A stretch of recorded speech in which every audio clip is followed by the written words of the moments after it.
آپ کو پتہ ہے قیامت کے دن دو قسم کے لوگ ہوں گے. قرآن میں اللہ فرماتا ہے کچھ چہرے وہ ہوں گے جو اس دن سیاہ پڑ جائیں گے، اور کچھ چہرے وہ ہوں گے جو اس دن مسرور ہوں گے، چمک رہے ہوں گے. ہم اللہ سے دعا کرتے ہیں کہ قیامت کے دن کا چمکتا چہرہ نصیب فرما. اس دن کی سیاہی، اس دن کی ذلت و رسوائی سے اللہ ہم سب کو محفوظ فرمائے.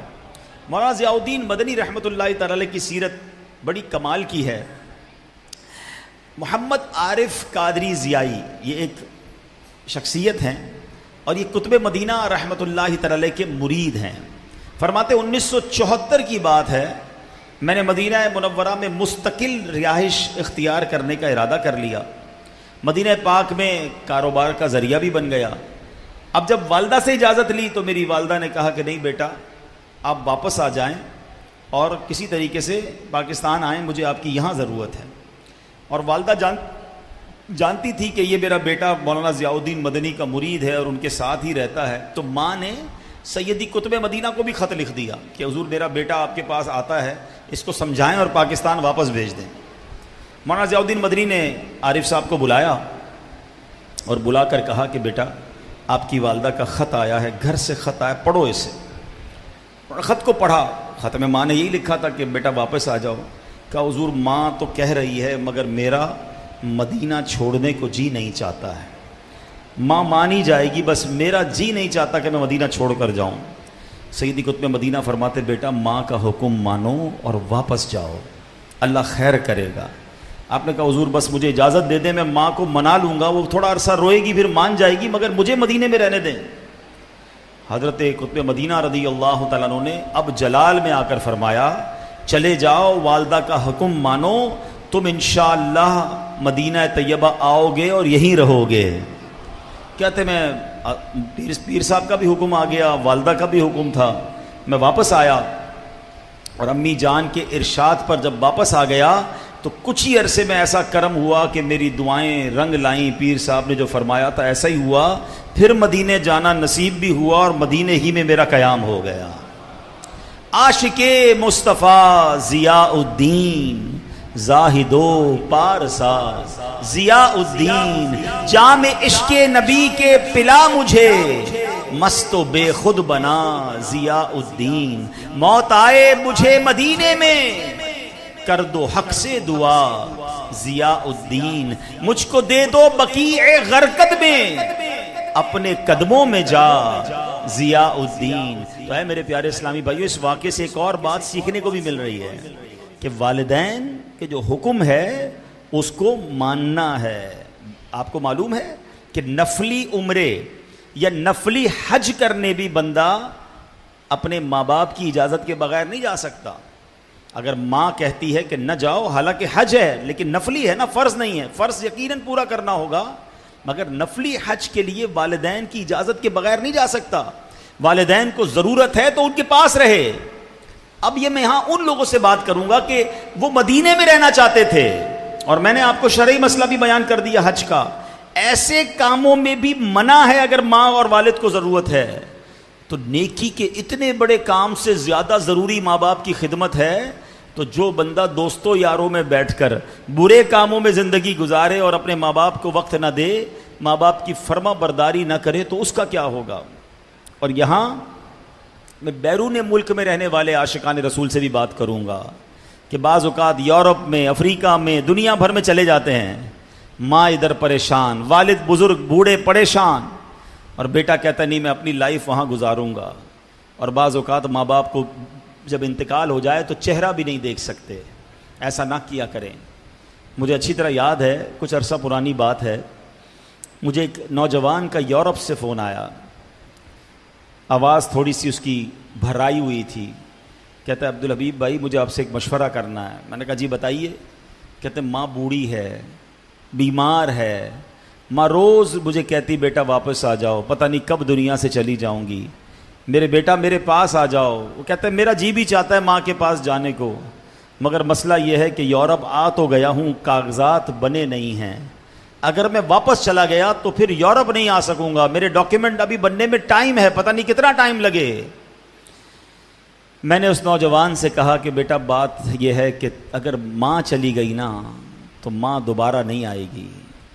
تمہارے ڈاکیومنٹس تو بعد میں بھی بن جائیں گے، اور اگر نہ بھی بنے تو خیر ہے، باہر کی 2 روٹی سے ماں باپ کے قدموں کی آدھی روٹی اچھی ہے. بیٹا واپس آ جاؤ اور ماں کی خدمت کر لو، ورنہ زندگی بھر پچھتاؤ گے اگر ماں چلی گئی. وہ نوجوان فون پر ہی رونے لگا، کہتا ہے بات آپ کی ٹھیک ہے، اب میں واپس آ جاتا ہوں. تو میں ان سب سے بات کرنا چاہتا ہوں جن کے ماں باپ انتظار کر رہے ہیں. بچپن میں انہوں نے ہمیں پال پوس کر بڑا کیا، آج بڑھاپے میں ان کو ہماری ضرورت ہے. ارے بیرون ملک والوں کو چھوڑو، آج شہر کراچی میں رہ کر اپنے ماں باپ کے پاس لوگ نہیں جاتے، اپنے گھر کے پاس رہ کر ماں باپ کے لیے ٹائم نہیں ہوتا. گھر میں جائیں تو ماں باپ کو کہتے ہیں ہمارے پاس ٹائم نہیں ہے، آپ تو ہمیشہ وہی پرانی باتیں کرتی ہو، آپ تو ہمیشہ وہی پرانی باتیں ابو جان کرتے ہیں، ہمیں مزہ نہیں آتا آپ کے پاس بیٹھنے کے لیے. ہمیں کیا ہو گیا ہے؟ یقین کریں میں آپ کو صحیح بتا رہا ہوں، یہ دکھ شاید آپ ابھی نہیں سمجھ پا رہے، دوستوں میں اور جو دنیا کی رنگینیوں میں بزی ہیں. جس کے ماں باپ چلے گئے نا اس سے پوچھو اب وہ کتنے یاد آتے ہیں. اب بندہ کہتا ہے کاش تھوڑا وقت بتاتا، ماں بلاتی تھی کاش اور بیٹھتا، والد کے پاس اور بیٹھتا، ان کے پیر دباتا، ان کی خدمت کرتا، کچھ ایسی باتیں کرتا کہ والد کے چہرے پر اور مسکراہٹ لاتا. یہ بڑی عبادت ہے کہ بندہ ماں باپ کے پاس بیٹھے اور ایسی باتیں کرے کہ ماں باپ کے چہرے پہ مسکراہٹ آ جائے، ماں باپ خوش ہو جائیں. سوچو نا جب آپ اور میں بچے تھے ماں باپ نے کتنی بار ہمیں مسکرانے پہ مجبور کیا، کتنا ہنسایا تھا. اچھا اس بات کو وہ زیادہ جلدی سمجھتے جب ان کی یہاں اولاد ہوتی ہے، جب وہ خود باپ بنے نا، ہم باپ بنے تو پھر پتہ چلا کہ بچے کو ہم کتنا پیار کرتے ہیں. ایک ہی بات بار بار بچہ ریپیٹ کرتا ہے، ہم بار بار سنتے ہیں، کبھی نہیں کہتے بیٹا ایک ہی بات کیوں سنا رہے ہو، 100 بار ایک ہی نظم، 100 بار ایک ہی جملہ. بلکہ بچے کو کہتے بھی یہی وہی والی بات ذرا دوبارہ سناؤ، وہ کہتا ہے ہم پھر ہنستے ہیں. باپ بچے کی بات 100 بار سنے مزہ آتا ہے، مگر یہی بچہ بڑا ہو کر باپ ایک بات کو 3 بار ریپیٹ کر دے تو کہتے ہیں ابو آپ ایک ہی بات بار بار کر رہے ہیں، امی تمہارے پاس وہی کہانیاں وہی باتیں ہوتی ہیں. نہ کرو ایسا پلیز، قدر کیجئے. مولانا ضیاء الدین مدنی قطب مدینہ نے بیٹے کو ماں کے پاس مدینے سے بھیج دیا. یہ درس ہے ہمارے لیے. اور ایک جملہ یاد رکھنا، جس سے اس کا والد راضی اس سے اس کا رب راضی، اور جس سے اس کا والد ناراض اس سے اس کا رب ناراض. ماں باپ کو ناراض نہ کرنا. اللہ کرے کہ ہم اس بات کو سمجھ لیں. بے شک شادی ہو گئی آپ کی، بے شک آپ بیزی ہیں، بے شک آپ کی اپنی فیملی ہے، ماں باپ کا حق ہے کہ انہیں ٹائم دیجئے، وقت بتائیے ان کے ساتھ. ماں باپ پیسے نہیں مانگتے، وہ ٹائم مانگتے ہیں، وہ پیار مانگتے ہیں. سیدنا اکرمہ رضی اللہ تعالیٰ عنہ فرماتے ہیں کہ ایک ملک کا بادشاہ بہت ظالم اور کنجوس تھا، بڑا ظالم بادشاہ، اور ایسا عجیب و غریب کنجوس کہ اس نے اعلان کر دیا کہ میرے ملک میں اگر کسی نے مسکین یا فقیر کو صدقہ کیا تو اس کے کوئی غریب کی مدد نہ کرے، اگر ایسا کوئی کرے گا تو میں اس کے ہاتھ کاٹ دوں گا. یعنی خود غریب کی مدد بھی نہیں کرنی اور پورے ملک میں بھی کوئی غریب کی مدد نہ کرے. بڑا عجیب و غریب اعلان تھا. اچھا جناب، اب ایک خاتون تھی، لوگ تو خوف سے ڈر گئے تھے، کوئی صدقہ نہیں دے رہا تھا، کوئی خیرات نہیں دے رہا تھا.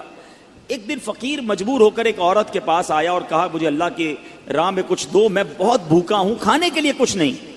وہ عورت نے بھی بادشاہ کا اعلان سنا ہوا تھا، وہ بھی ڈری ہوئی تھی. اس نے بھی صدقہ دینے سے اس نے سوچا کہ صدقہ دوں گی تو میرے بھی ہاتھ کٹ جائیں گے. لیکن فقیر نے کہا مجھے اللہ عز و جل کی رضا کی خاطر کچھ تو کھانے کو دے دو. وہ التجا کرتا رہا. آخر اس عورت کے دل میں رحم آ گیا. اس عورت نے اس فقیر کو صدقہ دے دیا، کھانے کو دے دیا. اب 2 روٹیاں دی اسے کھانے کو. فقیر روٹیاں لے کر دعائیں دیتا ہوا چلا گیا. بادشاہ کو پتا چل گیا کہ ملک میں ایک ایسی عورت ہے جس نے کسی فقیر کو صدقہ دیا. اس نے اپنے بندے بھیجے اور اس خدا ترس رحم دل عورت کے دونوں ہاتھ کاٹ دیے گئے. اس کے دونوں ہاتھ کٹ گئے. اب میٹھے اسلامی بھائیوں، کچھ عرصے کے بعد بادشاہ نے اپنی والدہ سے کہا کہ مجھے اپنی مملکت کی سب سے حسین لڑکی سے شادی کرنی ہے. اس کی ماں نے جب معلومات کروائی تو پتہ چلا پورے ملک میں ایک لڑکی سب سے زیادہ حسین ہے، مگر اس میں ایک خامی یہ ہے کہ اس کے دونوں ہاتھ نہیں ہیں. اس نے بادشاہ سے کہا. بادشاہ نے لڑکی کو دیکھا، اسے پسند آئی، اس سے شادی کر لی اور وہ عورت اب ملکہ بن گئی. جس نے 2 روٹیاں صدقہ کی، ہاتھ کٹ گئے، اب وہ بادشاہ کی زوجہ بن گئی، بڑی زندگی آرام سے گزرنے لگی، مگر ایک اور امتحان اس کی زندگی میں باقی تھا۔ پھر کیا ہوا کہ کیونکہ اور بھی اس کی بیویاں تھیں بادشاہ کی، نئی نویلی دلہن کے ساتھ بادشاہ بہت وقت گزارتا، بڑی نوازشات کرتا، دوسری جو بیویاں تھیں وہ حسد کرتی تھیں۔ ایک مرتبہ بادشاہ طویل عرصے کے لیے ملک سے باہر گیا تو بادشاہ کی بیویوں کو اچھا موقع ملا، انہوں نے بادشاہ کو خط میں لکھا کہ تمہارے پیچھے تمہاری جو بیوی ہے، نئی دلہن جو ہے، وہ برے کام کرتی ہے، اس کا کردار اچھا نہیں۔ بادشاہ نے بغیر کسی تحقیق کے حکم دے دیا کہ میری بیوی کو اٹھایا جائے اور جنگل میں پھینک دیا جائے، محل سے نکال کر جنگل میں پھینک دو۔ اب وہ عورت جنگل میں پہنچ گئی، بیابان جنگل تھا، اس کا ایک بیٹا بھی ہو گیا تھا بادشاہ سے۔ اب اتنی دیر میں میرے میٹھے اسلامی بھائیوں، وہ عورت اس جنگل میں نہر میں پانی پینے کے لیے جھکی تو اس کے ہاتھ سے وہ بچہ بھی پانی میں گر گیا، زور زور سے رونے لگی، بچہ بھی پانی میں ہے، دونوں ہاتھ بھی نہیں ہیں، پکارے تو کسے پکارے؟ اچانک دو خوبصورت نوجوان آئے، انہوں نے کہا آپ کیوں رو رہی ہیں؟ کہا میرا بچہ پانی میں چلا گیا ہے۔ اس نے فوراً اس نوجوان نے آگے جا کر اس بچے کو پانی سے نکالا، کہا اور آپ کو کچھ چاہیے تو بتائیے، کوئی اور آپ کی خواہش ہو تو بتائیے، کچھ اور آپ دعا کرنا چاہیں۔ تو اس عورت نے کہا کہ میرے ہاتھ مجھے واپس مل جائیں۔ ان نوجوانوں نے دعا کی، اللہ تعالیٰ نے دونوں ہاتھ بھی اسے واپس کر دیے۔ اب ان نوجوانوں نے اس عورت کو کہا کہ آپ جانتی ہیں ہم کون ہیں، ہم دونوں کون ہیں؟ تو عورت نے کہا میں تو نہیں جانتی، البتہ یہ معلوم ہے آپ کی برکت سے میرا بچہ بھی مل گیا، میرے ہاتھ بھی واپس آ گئے۔ وہ دو نوجوان کہتے ہیں ہم تیری وہی دو روٹیاں ہیں جو تو نے غریب سائل کو دی تھی۔ صدقہ اللہ کی راہ میں خرچ کرنا کب کہاں کام آتا ہے؟ اس عورت کو 2 روٹیوں کے بدلے 20 روٹیاں نہیں ملی، حضرت رابعہ بصریہ کو 20 روٹیاں ملی تھی۔ ہو سکتا ہے کوئی کیلکولیشن کرنے والا کہے یار میں 1000 روپے دوں گا 1 لاکھ روپے مل جائیں گے، نہیں ملے، مگر اس کو ہاتھ واپس مل گئے، بچہ واپس مل گیا۔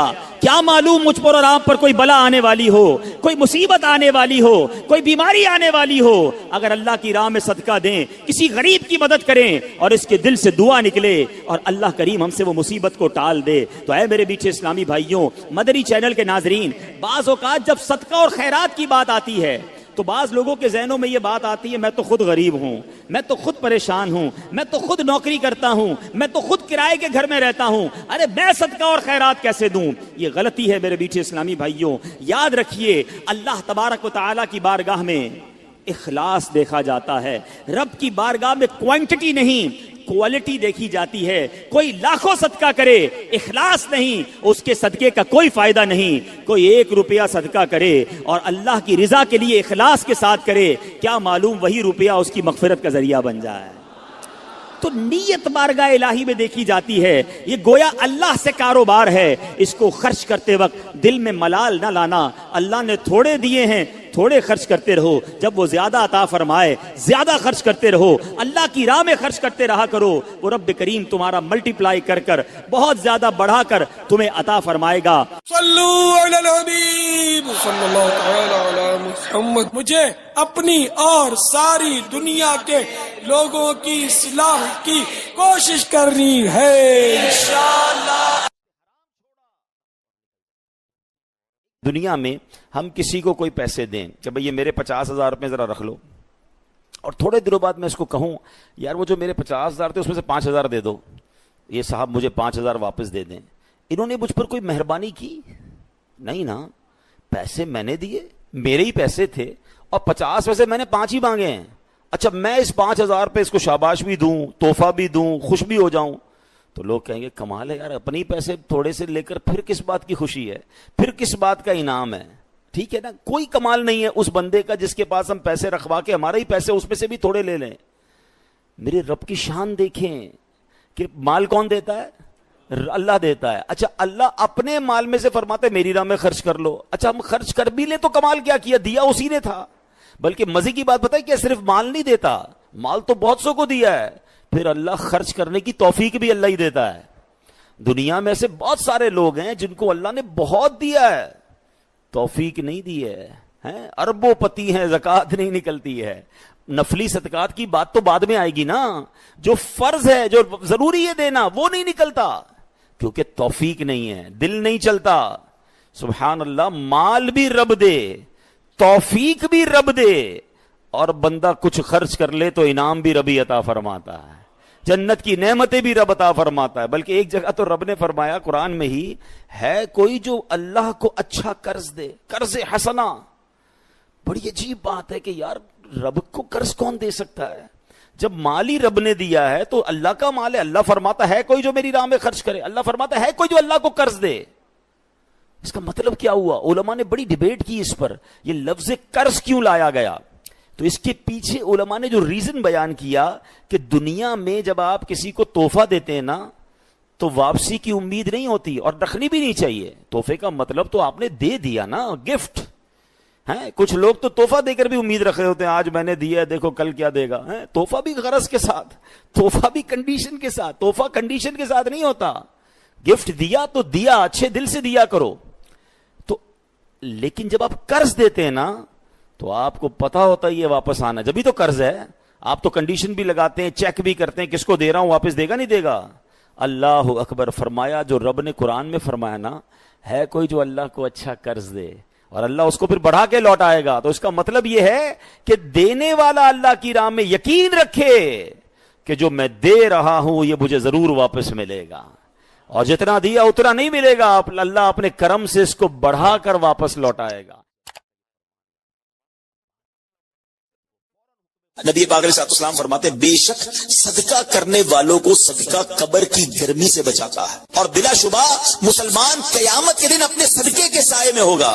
جب سایہ نہیں ہوگا، جب بہت گرمی ہوگی، جب بڑی تپش ہوگی، سوچو صدقہ کرنے والا کتنا خوش نصیب ہے، اور وہ اور خوش نصیب ہے جو روزانہ کچھ دنوں کے بعد جب موقع ملتا ہے دیتا ہی رہتا ہے، میرا سایہ بڑا ہو جائے، میں اس گرمی میں کہیں تپش پہ مارا نہ جاؤں۔ اگر اس نیت سے صدقہ دو کہ مولا کریم قیامت کے دن کی گرمی سے بچا لیجیے، تو انشاءاللہ صدقہ دینے کا لطف بھی اور آئے گا۔ یا الہی گرمی محشر سے جب سڑکیں بدل دامن محبوب کی ٹھنڈی ہوا کا ساتھ ہو، یا الہی جب زبانیں باہر آئے پیاس سے ساقی کوثر شہد و عطا کا ساتھ ہو۔ میرے بیٹے اسلامی بھائیوں، صدقہ دینے میں بڑی جس کو کہنا خوشی دلی کے ساتھ آگے بڑھ کر ان موقعوں سے فائدہ اٹھانا چاہیے۔ صدقہ عمر میں اضافے کا بھی باعث بنتا ہے۔ جی ہاں، بڑا کمال کا واقعہ ہے۔